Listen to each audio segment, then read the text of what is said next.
Halo semuanya, selamat datang di laporan video MBKM Viorel. Wait.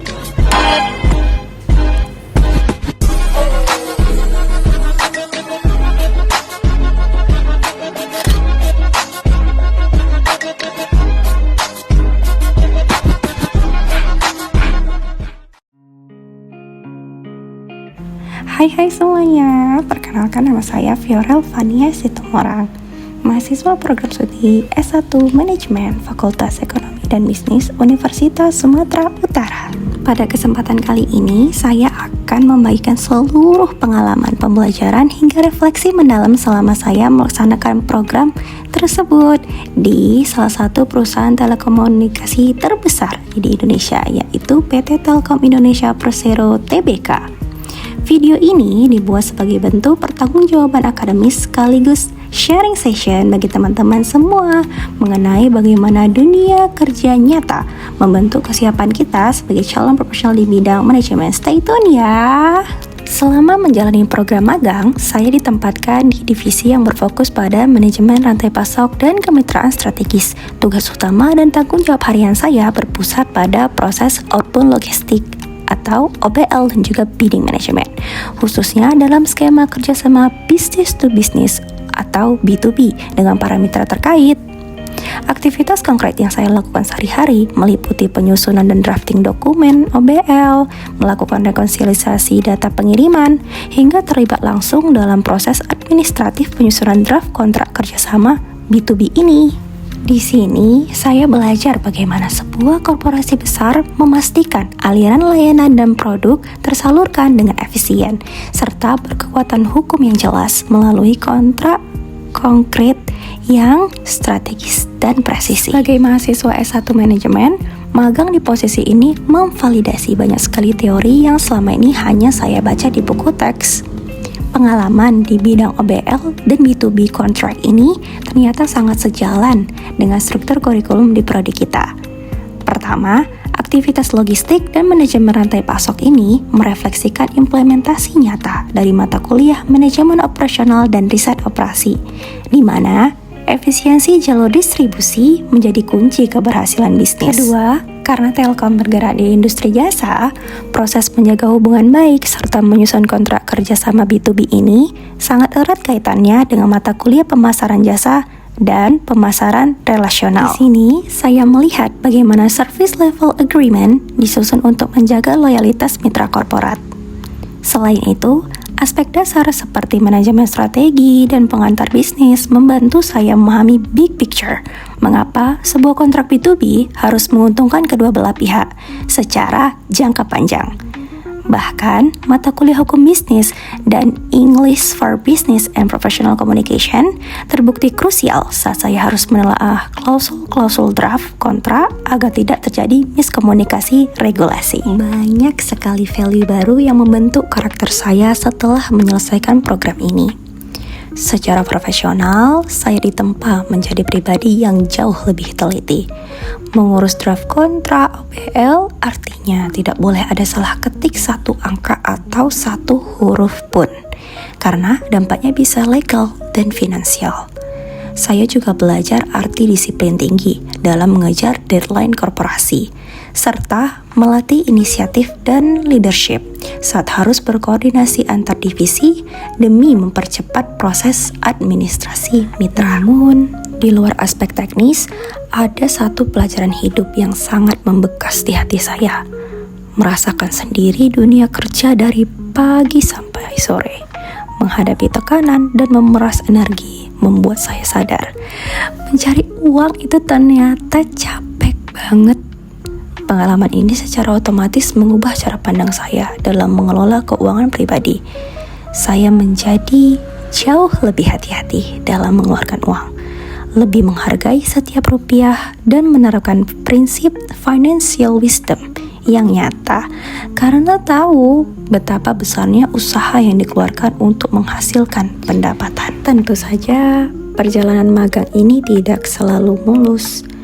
Pada minggu-minggu awal, kendala terbesar yang saya hadapi adalah proses adaptasi.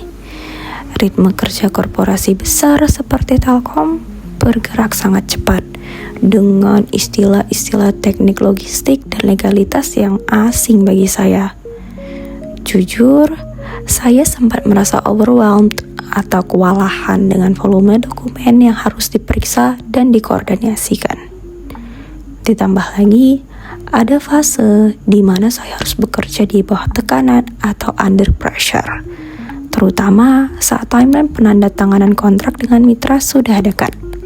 Sementara draft masih membutuhkan banyak revisi.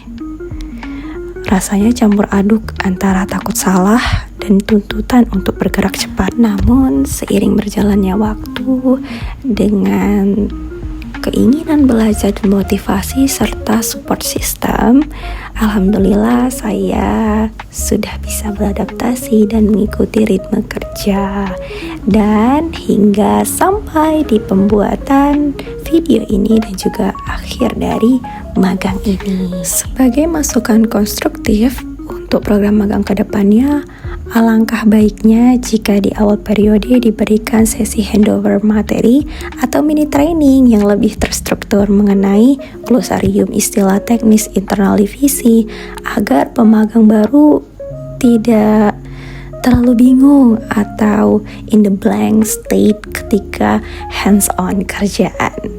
Namun, untuk mengatasi kendala tersebut, saat itu strategi yang saya lakukan adalah dengan membangun komunikasi yang proaktif. Saya tidak ragu untuk bertanya dan meminta bimbingan kepada mentor dan rekan kerja senior. Saya membiasakan diri membuat catatan rapi atau checklist harian untuk memitigasi rasa overwhelm tersebut, serta belajar mengatur adanya skala prioritas tugas. Alhamdulillah, dan ketenangan dan pengolahan waktu yang baik, tekanan kerja tersebut perlahan bisa saya ubah menjadi motivasi belajar. Berdasarkan pengalaman nyata di industri logistik dan B2B supply chain ini, ada sedikit masukan yang ingin saya bagikan untuk pengembangan kurikulum di Prodi S1 Manajemen USU Tercinta. Saat ini kurikulum kita sudah sangat kuat di ranah teori dan dasar-dasar manajemen makro ataupun mikro. Namun, untuk menghadapi era digital dan industri modern, akan sangat membantu dan sangat luar biasa jika di mata kuliah seperti manajemen operasional atau digital bisnis diberikan porsi studi kasus yang lebih spesifik mengenai procurement, praktik pembuatan kontrak bisnis atau B2B, serta pengenalan sistem logistik korporasi terintegrasi seperti SAP atau ERP. Hal ini penting agar mahasiswa tidak kaget ketika melihat bahwa manajemen operasional di lapangan saat ini sudah sangat terdigitalisasi dan kaku secara legalitas. Sebelum saya mengakhiri pemaparan ini, ada sebuah refleksi mendalam yang ingin saya bagikan. Menjalani magang di industri sebesar Telkom Indonesia memberikan sudut pandang baru yang sangat kontras, namun saling melengkapi dengan pengalaman organisasi yang selama ini saya jalani. Selama ini kita sering belajar tentang teori kepemimpinan dan mungkin mempraktikkannya dalam skala organisasi pemuda dan komunitas di dalam ataupun di luar kampus. Namun, ketika masuk ke dalam ekosistem korporasi, tantangan leadership ataupun kepemimpinan bukan lagi sekadar tentang menggerakkan massa atau membuat program kerja yang menarik, melainkan bagaimana kita mampu memimpin diri sendiri terlebih dahulu di tengah tekanan yang konstan. Saya belajar bahwa esensi dari collective growth atau tumbuh bersama yang sering kita dengungkan di bangku kuliah hanya bisa dicapai jika setiap individu di dalam sistem memiliki akuntabilitas dan tanggung jawab terhadap tugas sekecil apapun. Misalnya, menjaga ketelitian dalam draft kontrak B2B adalah salah satu bentuk nyata dari tanggung jawab kita terhadap keberlangsungan seluruh rantai pasok perusahaan dan kepuasan mitra.